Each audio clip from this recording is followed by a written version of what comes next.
एक बुजुर्ग महिला की मृत्यु हो गई। यमराज उसे लेने आए। महिला ने यमराज से पूछा, आप मुझे स्वर्ग ले जाएंगे या नरक? यमराज बोले, दोनों में से कहीं नहीं। तुमने इस जन्म में बहुत ही अच्छे कर्म किए हैं, इसलिए मैं तुम्हें सीधे प्रभु के धाम ले जा रहा हूँ। बुजुर्ग महिला खुश हो गई और बोली, धन्यवाद, पर मेरी आपसे एक विनती है। मैंने यहाँ धरती पर सबसे स्वर्ग नरक के बारे में बहुत सुना है। मैं एक बार इन दोनों जगहों को देखना चाहती हूँ। यमराज बोले, तुम्हारे कर्म अच्छे हैं, इसलिए मैं तुम्हारी यह इच्छा पूरी करता हूँ। चलो हम स्वर्ग और नरक के रास्ते से होते हुए प्रभु के धाम चले गए। दोनों चल पड़े। सबसे पहले नरक आया। नरक में बुजुर्ग महिला ने जोर जोर से लोगों के रोने की आवाज सुनी। नरक में सभी लोग दुबले पतले और बीमार दिखाई दे रहे थे। महिला ने एक आदमी से पूछा, यहाँ आप सब लोगों की ऐसी हालत क्यों है? आदमी बोला, तो और कैसी हालत होगी, मरने के बाद जब से यहाँ आए हैं हमने एक दिन भी खाना नहीं खाया। भूख से हमारी आत्माएं तड़प रही हैं। बुजुर्ग महिला की नजर एक विशाल पतीले पर पड़ी, जो कि लोगों के कद से करीब 300 फुट ऊंचा होगा। उस पतीले के ऊपर एक विशाल चम्मच लटका हुआ था।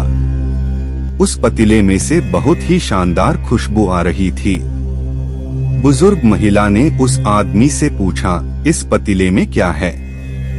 आदमी मायूस होकर बोला, ये पतीला बहुत ही स्वादिष्ट खीर से हर समय भरा रहता है। बुजुर्ग महिला ने हैरानी से पूछा, इसमें खीर है? तो आप लोग पेट भर के ये खीर खाते क्यों नहीं? भूख से क्यों तड़प रहे हैं? आदमी रो रो कर बोलने लगा, कैसे खाए? ये पतीला 300 फीट ऊंचा है, हम में से कोई भी उस पतीले तक नहीं पहुंच पाता। बुजुर्ग महिला को उन पर तरस आ गया। सोचने लगी, बेचारे खीर का पतीला होते हुए भी भूख से बेहाल हैं। शायद ईश्वर ने इन्हें ये ही दंड दिया होगा। यमराज बुजुर्ग महिला से बोले, चलो हमें देर हो रही है। दोनों चल पड़े। कुछ दूर चलने पर स्वर्ग आया। वहाँ पर बुजुर्ग महिला को सबकी हंसने खिलखिलाने की आवाज सुनाई दी। सब लोग बहुत खुश दिखाई दे रहे थे। उनको खुश देखकर बुजुर्ग महिला भी बहुत खुश हो गई। पर वहाँ स्वर्ग में भी बुजुर्ग महिला की नजर वैसे ही 300 फुट ऊंचे पतीले पर पड़ी जैसा नरक में था।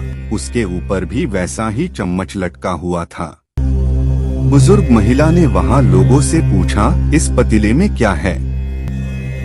स्वर्ग के लोग बोले, इसमें बहुत स्वादिष्ट खीर है। बुजुर्ग महिला हैरान हो गई। उनसे बोली, पर ये पतीला तो 300 फीट ऊंचा है। आप लोग तो इस तक पहुंच ही नहीं पाते होगे। उस हिसाब से तो आप लोगों को खाना मिलता ही नहीं होगा।